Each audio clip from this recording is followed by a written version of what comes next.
अस्सलामुअलैकुम dear listeners. Video शुरू करने से पहले मेरी आप सबसे गुजारिश है कि मेरी वीडियो को फुल वॉच कीजिए, क्योंकि मैं नहीं चाहती कि इस वीडियो के बारे में एक पॉइंट भी आपसे मिस हो।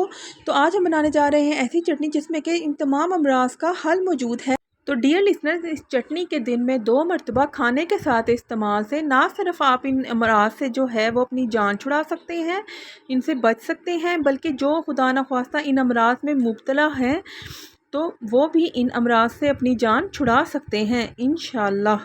तो चलिए शुरू करते हैं। बिस्मिल्लाहिर्रहमानिर्रहीम। वीडियो को गौर से देखिए। अच्छा जी, मैंने यहाँ पर 3 गड्डियाँ पुदीने की ली हैं, जिसको कि मैंने साफ़ करके धोकर खुश्क कर लिया है। और आधी गड्डी धनिए की ली है, जिसको मैंने धोकर काट कर रख दिया है। और आधा बाउल ही मैंने अनारदाने का लिया है, जिसकी मैंने साफ़ सफाई करके धो के उसको भी खुश्क कर लिया है। और फिर इस अनारदाने को मैंने मिट्टी की कुंडी में शामिल कर दिया है। जी हाँ, मैं यहाँ पे यूज़ कर रही हूँ मिट्टी की कुंडी। और इसमें ही आपने इन सब चीज़ों को अच्छी तरह से कूटना है और किसी भी किस्म की मिक्सी, ब्लेंडर और चट्टू का यूज़ नहीं करना। और मैंने 2 लीमू लिए हैं और इस चटनी में मैंने वो भी शामिल करने हैं, ताकि ये चटनी हफ्ता 10 दिन के लिए सही रह सके फ्रिज में। और एक मैंने पूरा लहसुन लिया है और 3 इंच अदरक का टुकड़ा लिया है, 2 सब्ज़ मिर्चें ली हैं। तो मैंने यहाँ पर 1 खाने का चम्मच भरकर सूखा धनिया लिया, 1 चौथाई चम्मच चिली फ्लेक्स लिए हैं, जिसको आप स्किप भी कर सकते हैं।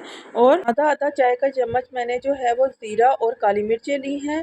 और 3 चुटकियाँ जो हैं वो मैंने अजवाइन ली है और 1 चुटकी मैंने कलवंजी ली है। तो जी, अब इन तमाम चीज़ों को मैंने कुंडी में डाल दिया है और अच्छी तरह से इनको मैं अब कूटूंगी। और आप देखते रहेंगे कि किस तरह से मैं इसको बहुत अच्छे तरीके से कूट रही हूँ। और आपने बिल्कुल भी इसमें नमक का इस्तेमाल नहीं करना। शुगर पेशेंट के लिए भी वो सही नहीं है और बीपी वालों के लिए भी।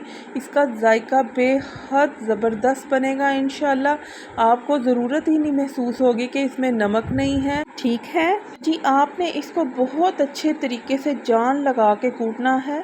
देखिए, आपने अपनी सेहत के साथ बिल्कुल भी कॉम्प्रोमाइज़ नहीं करना। आपने अपनी सेहत के लिए ही इसको टाइम देना है और इसको बनाना है। इंशाल्लाह ताला आपको बहुत अच्छे रिज़ल्ट्स मिलेंगे। तो आप देख ही रहे हैं कि हमारी ये चटनी बहुत अच्छे तरीके से कूट चुकी है, सब कुछ इसमें अच्छी तरह से कूट चुका है।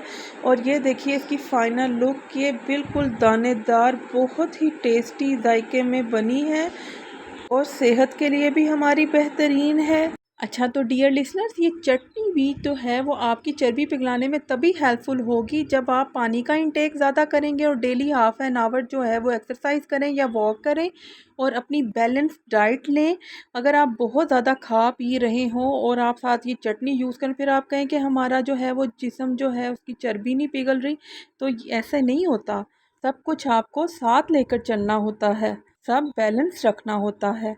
ठीक है। अच्छा जी, तो 1 खाने का चम्मच भरकर आपने एक दफ़ा खाने के साथ इस्तेमाल करना है इसको, और 1 खाने का चम्मच ही आपने दूसरी दफ़ा जब आप खाना खाएंगे तब आपने इस्तेमाल करना है। कोशिश किया करें कि रात का खाना जो है वो 8 बजे तक खा लें और दोपहर का खाना तो 2 बजे तक खा ही लेना चाहिए। अल्लाह से दुआ है कि अल्लाह हम सबको इन तमाम बीमारियों से महफूज रखे। आमीन सुम आमीन। अल्लाह इस चटनी की तासीर में सबके लिए दायमी शिफा डाल दे। आमीन सुम आमीन। वीडियो अच्छी लगेगी इंशाल्लाह इसको लाइक और शेयर कीजिएगा। अच्छी बात फैलाना सदका जारिया है। चैनल को सब्सक्राइब कीजिएगा और बेल आइकन के बटन पर जो है वो प्रेस कीजिएगा, ताकि आइंदा आने वाली वीडियो तो आपको मिल सके। अपना बहुत ख्याल रखिए। फ़ी मान अल्लाह। अस्सलामु अलैकुम।